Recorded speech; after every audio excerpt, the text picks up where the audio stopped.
ሲገባ የሚጠነክር ሲወጣ የሚለሰልስ ነገር ምንድነው? ኦኬ ሲገባ የሚጠነክር ሲወጣ የሚለሰልስ ለምን እኔ ላይ ታፈጣለህ? ሐሳቡን ያመነጨው እሱ። እኔ እንደዚህ አይነት ኔቨር ማይንድ የሆነ ሐሳብ አላመነጨም።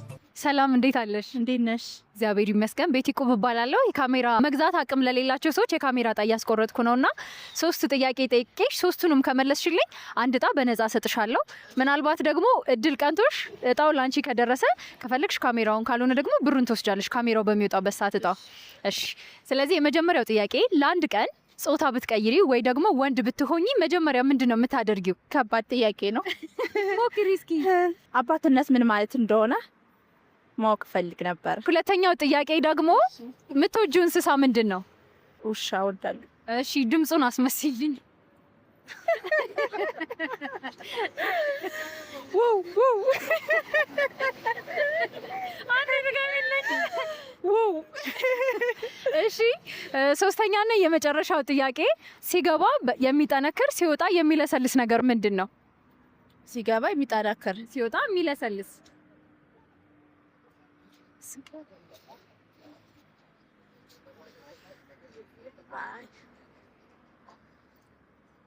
እኔ እንጃ። ሞክሪ አስቢ።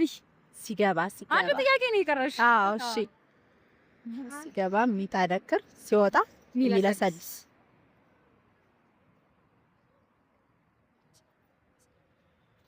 ምንድነው? ይለፈኝ። በቃ እሺ 3ቱንም ጥያቄ ብትመልሺ ዕጣውን አሸናፊ ትሆኚ ነበር። 2 ነው የመለስሽው። ዕጣውን ማሸነፍ አልቻልሽም፣ ግን በጣም እናመሰግናለን። እሺ እኔ እናት የባለቤቱን የሮዚ መኪና ሽጦ የተሰወረው ባለቤት በአሁኑ ሰዓት እጅግ መነጋገሪያ ሆኗል። የመኪናውን ዋጋ 16 ሚሊዮን ብር የሚያወጣም ሲሆን ታዲያ በአሁኑ ሰዓት ሽጦም ተሰውሯል። እንደሚታወቀው እነዚህ ጥንዶች በሶሻል ሚዲያ የማያውቃቸው የለም።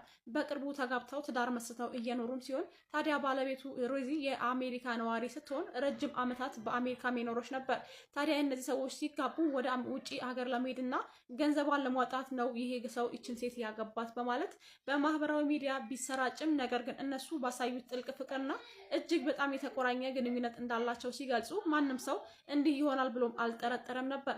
ነገር ግን ይህ የምታዩት ወጣት የባለቤቱን የ16 ሚሊዮን ብር መኪና ሽጦም ተሰውሯል። ታዲያ በአሁኑ ሰዓት ይቺ የምታዩት ባለቤቱም እያለቀሰች የ16 ሚሊዮን ብር መኪናዬን ሽጦም ተሰውሯል፣ እባካችሁ ባለቤቴን አፈላልጉልኝ ብላ በሚዲያም እያሰራጨች ትገኛለች። እጅግ መነጋገሪያም ሆኗል። 16 ሚሊዮን ብር ይዞ ጠፋ የተባለን ይሄ ወጣት ብዙዎች ግን ይዞ ጠፍቶ አይደለም ሎተሪ ደርሶት ነው እያሉ ይገኛሉ። ከዚህ በፊት እንግዲህ የአሜሪካ ዜግነት ያላትና በሚኒሶታ ከተማ የምትኖረው የ55 ዓመቷን እናቱን ያገባው የ25 ዓመቱ ወጣት 16 ሚሊዮን ብር ይዞ መጥፋቱ የተናገረ ይገኛል።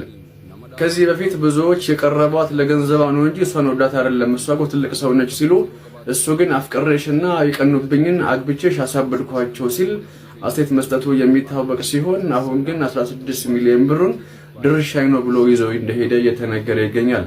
እሷም እንግዲህ እያለቀሰች ቪዲዮ መስራቷን ይሄው ከላይ አያይዤላችኋለሁ። እስቲ ግን እናንተ እንደው ይሄንን ሐሳብ ስትሰሙ ምን ተሰማችሁ? ሐሳባችሁን ኮሜንት ሴክሽን ላይ አስቀምጡልኝ። አመሰግናለሁ።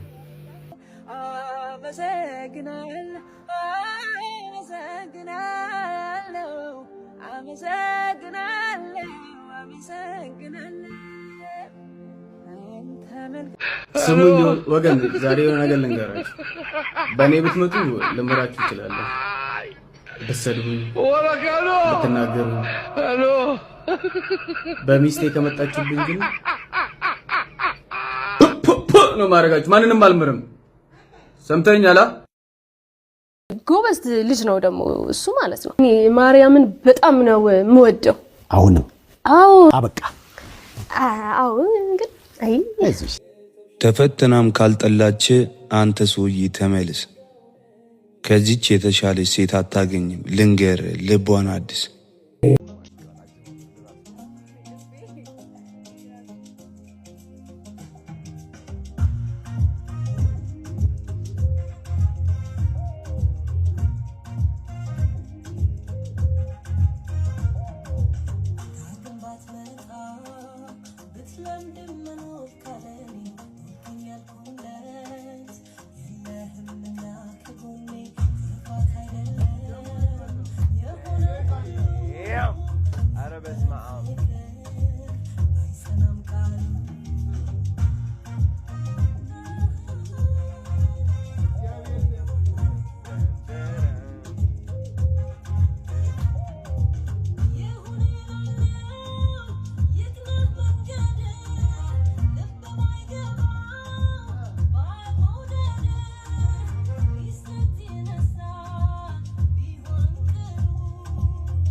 መርቅኖ ከማቀድ አፍቅሮ ከማበድ ከፌስቡክ ጅንጀና ከውሸታም ዜና ፈጣሪ ይሰውራችሁ። እነዚህን ነው ከዚህ ነገር ይከልላችሁ። አሜን በሉ። ቆታታም ሁላ ያፈቀራችሁ ሰዎች እንኳን ሚናት ጫምላቃ ገና ልጅ ስለሆነ ስላላወቀው እንጂ የፍቅርን ጥቅሙ እንጂ ፍቅር እኮ ማለት ጸጋ ነው። ልትነው አሰለክለክ የምን አባት ጸጋ ነው። እውነት ነው። ሲንግልነት ነው ጸጋ። መታደልም ምን ማለትም ብቸኝነት ነው።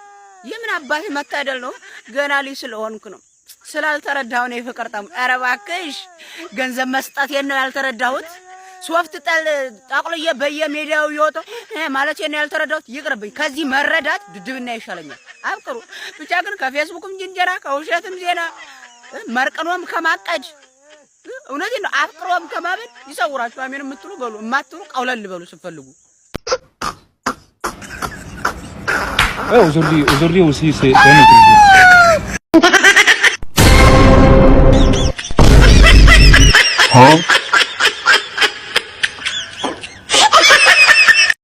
Allô.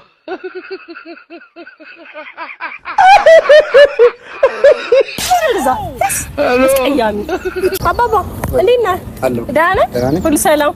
ቆንጆ ልጅ ነህ ደግሞ በጣም ታምራለህ። አንቺም ቆንጆ ነሽ። አይ አመሰግናለሁ። እና እንዴት ነህ? ደህና። ስልክ ስጠኝ። ስልክ? አዎ ስልክ ቁጥር ነው። ስልክ ቁጥር አደርግልሻለሁ። ዳዊት ነህ?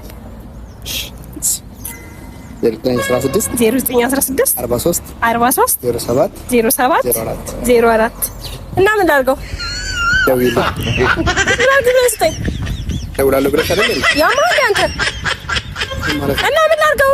ትርዛ ቀያሚ ቀፋት ትርዛ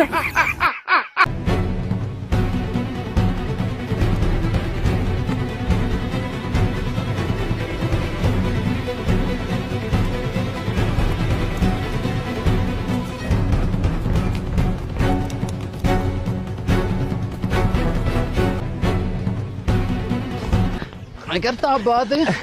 አንተን አይደለም አለፉ ወይስ አላለፉም? የቱ ይሻላል? አንተ አለፉ ልበል ወይስ አላለፉ? ይኸውልህ አንተን አይደለም አሁን አለፉ ወይስ አላለፉም?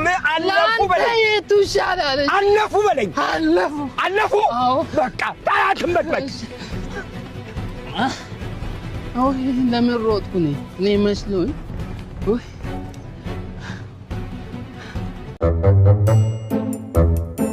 ማነህ አንተ ኤፍሬም?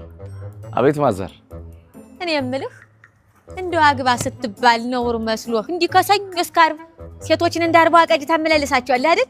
አረ እንደዚህ እራት በልም አንተን የቆሻሻ ጋርቤጅ ማውጣት እኮ ነው የፈተኝ። ላስቲክ እንዳለ ላስቲክ በላስቲክ ያው ቤት ኪራይ አልደረሰም። እሱማ ገና ነው። ወይ እንደው ልጄ የእንጀራ ላስቲክ ያን ያክል እንደው እናትህ አይደለም ከኔ አትወስድም? ምን ችግር አለው? ፈርበበላ እንተ ሰው ልትሆን ወራዳ